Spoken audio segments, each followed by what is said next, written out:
Hello friends, welcome back to my channel. আমি দুষ্টু। তোমরা দেখতে পাচ্ছ আমি এখন সাইকেল চালিয়ে চলে যাচ্ছি আমার দোকানে। হ্যাঁ, আমার একটা দোকান আছে শ্যামনগর। এই যে শ্যামনগর মূলজোর কালীবাড়ি আছে ঠিক সামনেই। এই একটা মাস কিন্তু মূলজোর কালীবাড়িতে মূলো দিয়ে পুজো হয়।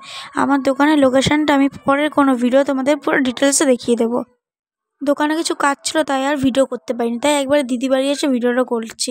এই যে তোমরা বক্সগুলো বানিয়েছিলাম, গিফট বক্সগুলো তোমরা যে দেখেছিলে, এই বক্সটা আজ দিদির বাড়িতে দিতে চলে এসেছি। আর এই যে এখন দিদির ছেলেকে নিয়ে ঢুকছে। হ্যাঁ, দিদির যত শরীরটা ভালো নেই তাই দিদি কোনো রেডি হয়নি। ও যেরমভাবে ঘরে ছিল সেভাবেই আমি জাস্ট ভিডিওটা তুলে নিয়েছি। এই যে আমার ছোট্ট সোনা।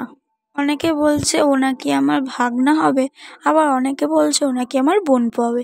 আমি জানি না ঠিকঠাক, তোমরা আমাকে কমেন্টে বলে যেও। আর এই যে যেখানে আমি গিফট বক্সটা রেখেছিলাম এখন বার করে দিদির হাতে তুলে দিচ্ছি। ও যাও তো ছোটো, ও নিজের গিফট বক্স খুলতে পারবে না, তাই এখন আমার দিদি ওকে গিফট বক্সটা খুলছে, দিদি ওপেনিংটা করছে। কিন্তু ও কিন্তু হাত দিয়ে ছুঁয়েছিল, দেখতেই পাচ্ছ তোমরা। আমি ধরে নিয়েছিলাম, ও ছুঁয়েছে। তোমরা সবাই লাইক কমেন্ট শেয়ার করতে ভুলো না, সাবস্ক্রাইব করে দিও। এখানে দিদি আস্তে আস্তে ভিডিও বক্সগুলো ওই ব্যাগটা থেকে বার করছে।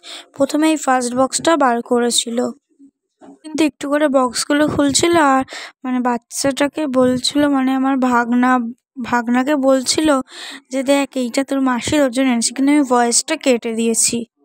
দিদির যত শরীরটা ভালো নেই তাই ভয়েসটা খুবই খারাপ লাগছিল। আর দিদি যাতে এক হাত দিয়ে খুলতে পারছিল না, এক হাতে কোলে ধরে রেখেছিল বাচ্চাটাকে, তাই আমার ভাগনাকে, তাই আমিও হেল্প করছিলাম দিদিকে খুলতে। ফার্স্ট বক্সটা খুলেই দিদি পেয়ে গেল এখানে একটা জুতো, ওর মতন ও যেরকম জুতো পরতে পারবে এখন সেরকম একটা জুতোও নিয়েছিলাম আমি। জুতো, তারপরে এখানে হাত মুজো, আর একটা যে মুজো, আর দুটো পা মুজোও দিয়েছিলাম। আর এখানে শুধু কাগজগুলো আমি কেটে দিয়েছিলাম উপর দিয়ে, যাতে ভালো লাগে। এখানে দিদি বলছিল যে দেখো তোমার জন্য মাসি কী কী এনেছে। আমি ভয়েসটা কেটে দিয়েছি, তাই তোমরা হয়তো শুনতে পাচ্ছ না। তারপরে এখানে আরেকটা বক্স বার করে নিচ্ছে। আর তোমাদের সাথে আমার একটা কথা বলার আছে, যেটা হলো এই যে আমার কদিন পরীক্ষা চলছিল, আমি তার কোনো ভিডিওই পোস্ট করতে পারিনি। আর আমার কোনো কোশ্চেন পেপারে ভিডিও তোমাদের ছাড় দিতে পারিনি, কারণ আমার ফোনে কিছু প্রবলেমে আমার ফোনটা দোকানে ছিল। তারপরে এই যে সেকেন্ড বক্সটাও দিদি বার করে নিয়েছে, আর আমরা খুব তাড়াহুড়ার সাথেই ওটাকে কোনো রকম খুলেছি। তোমরা দেখতেই পাচ্ছ, সেলটেপগুলো ভালো করে খুলিনি। পরের বক্সটা খুলে পেয়ে গেল একটা ঝুনঝুনি, যেটা ওকে দেখাচ্ছিল। এই যে, আর এখানে একটা আমি টুপি দিয়েছিলাম। টুপিটা হচ্ছে ওর থেকে হয়তো একটু বড় হয়েছে, কিন্তু ওর পা মোজা হাত মোজা দুটো একসাথেই হয়েছিল। আর এখানেও 3টে জামাও দিয়েছিলাম।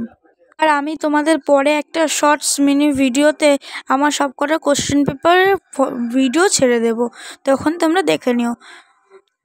এই যে টোটাল এই কটা জিনিসই আমি আমার ভাগনাকে দিয়েছিলাম। কিন্তু আমি আমার ভাগনাকে কোলে নিয়ে একটু আদর করছিলাম। হ্যাঁ, আমি এর আগেও এসেছিলাম, কিন্তু ওকে কোলেও নিয়েছিলাম, কিন্তু সেই ভিডিওগুলো আমি তোমাদের সাথে পোস্ট করতে পারিনি, কারণ একদম সদ্য বাচ্চার ভিডিও ছাড়তে নেই। তাই ওর কিছুদিন হওয়ার পরে আমি ছাড়তে পারছি। আমি যেহেতু আবার অনেক দিন পরে এসেছিলাম, ওই জন্য ও কিন্তু আমাকে ভালো করে চিনতে পারছে না, তাই আমার দিকে হাঁ করে তাকিয়েছিল। তোমরা দেখতে পাচ্ছ। আর ওর শরীরটা ভালো না থাকায় ও কিন্তু কিছুক্ষণ পরপরই ঘুমিয়ে পড়ছিল। আমি যখন ওর এই ছবিটা তুলছিলাম, ও কিন্তু পুরো আমার দিকে তাকিয়েছিল। হাতটা কতটা ছোট্ট, কিন্তু ফটোতে অনেকটাই বড় লাগছে। তারপরে দিদি আমাকে একটু চা করে দিয়েছিল। টাটা, পরের মিনিট দেখা হচ্ছে।